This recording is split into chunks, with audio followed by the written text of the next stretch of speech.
रामकृष्ण हरी मंडळी, कशा आहात? मजेत ना? अशाच मजेत, आनंदित आणि उत्साहित राहा. पितृपक्ष किंवा श्राद्ध पक्ष हा हिंदू धर्मातील एक अत्यंत महत्त्वाचा धार्मिक कालावधी मानला गेला आहे, ज्यामुळे आपले पितर त्यांचे स्मरण करून त्यांच्या आत्म्याला पितरांसाठी शांती लाभो यासाठी या श्रद्धेने आपण विविध विधी आणि श्राद्ध करतो.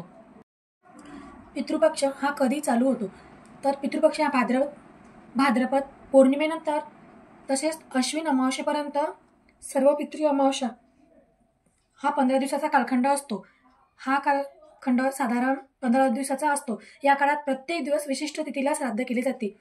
जसे विवाहित स्त्री, विधवा स्त्री, त्या तिथीनुसार त्यांचे श्राद्ध केले जाते. असे मानले जाते की या काळात पितर आपल्या वंशजाकडे जातात आणि श्रद्धेने समाधानी होतात. योग्य रीतीने श्राद्ध तर्पण केल्यास पितर प्रसन्न होतात आणि भरभरून आशीर्वाद देतात. या काळात जर आपण त्यांना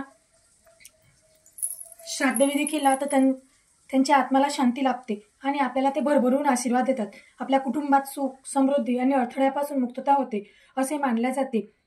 तसेच त्यांना तर्पण, पिंडदान, ब्राह्मण भोजन आणि अन्नदान या विधीमध्ये खूप महत्त्व आहे. गरजू व्यक्तींना अन्न पाणी काही ना काही गरजू व्यक्तींना दान देणे, तसेच ब्राह्मणांना जीव घाले, ब्राह्मण भोजन सुद्धा ही एक विधी महत्त्वाची मानली गेली आहे. तसेच आपण त्यांना तर्पण करू शकतो. या पितृपक्षात या 15 दिवसाच्या कालखंडामध्ये ज्यांना पितृदोष असतो त्यांना प्रखरपणे हा दोष जाणवतो. त्यांच्या घरात भांडण, तंटे, शिल्लक गोष्टीवरून त्यांच्या घरात वाद निर्माण होते. प्रखर पितृदोष असलेल्या व्यक्तींना हा त्रास होतो. तर यासाठी त्यांनी 15 दिवस या 15 दिवसात कोणतेही शुभ कार्य वास्तूमध्ये होत नाही. गृहशांती, लग्न, वास्तू, गृहप्रवेश असे मुहूर्त या काळात या 15 दिवसाच्या कालावधीमध्ये होत नाही. ज्यांना पितरांची तिथी माहीत नाही त्यांनी सर्व पितरी अमावस्या त्या दिवशी सर्व पितर जीव घालतात.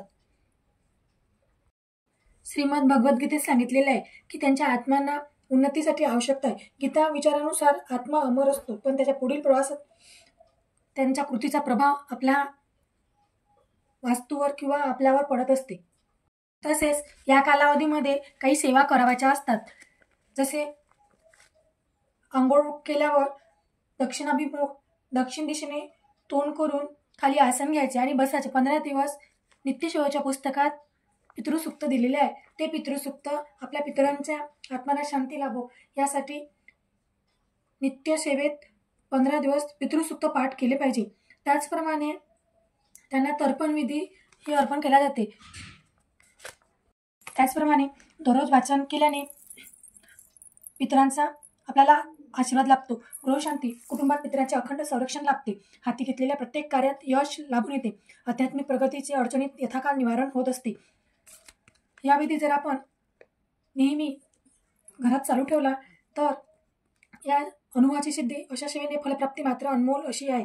प्रत्येक श्री स्वामी सेवेकऱ्यांनी ही सेवा करून अनुभव घ्यावा. नित्य सेवेसारखी ही सेवा नित्याचा अखंड भाग राहावा. पितृसूक्त पाठ करत असताना आपण तर्पण विधी सुद्धा करू शकतो. ते कसं करायचं? 2 शेणाच्या गवऱ्या घ्यायच्या, त्यावर तूप टाकायचं, काळे तीळ आणि 1-1.5 चम्मच तूप एकत्र करून जसं आपण पितृसूक्त वाचत राहतो तेव्हा एक ओढ झाल्यानंतर सोहा न म्हणता स्वधा म्हणून ते हवनामध्ये टाकायचं. ते कसं टाकायचं? नमो वा पित्र यस्सिम तस्मे नमो व पित्र यत स्नो तस्मे नमो वा पित्र स्वधा वा पित्र स्वधा असं म्हणून ते अर्पण करायचं. ही सेवा नित्य दररोज नाही झाली तरी या 15 दिवसात ही सेवा नक्की करा. तुमच्यात खूप फरक पडेल.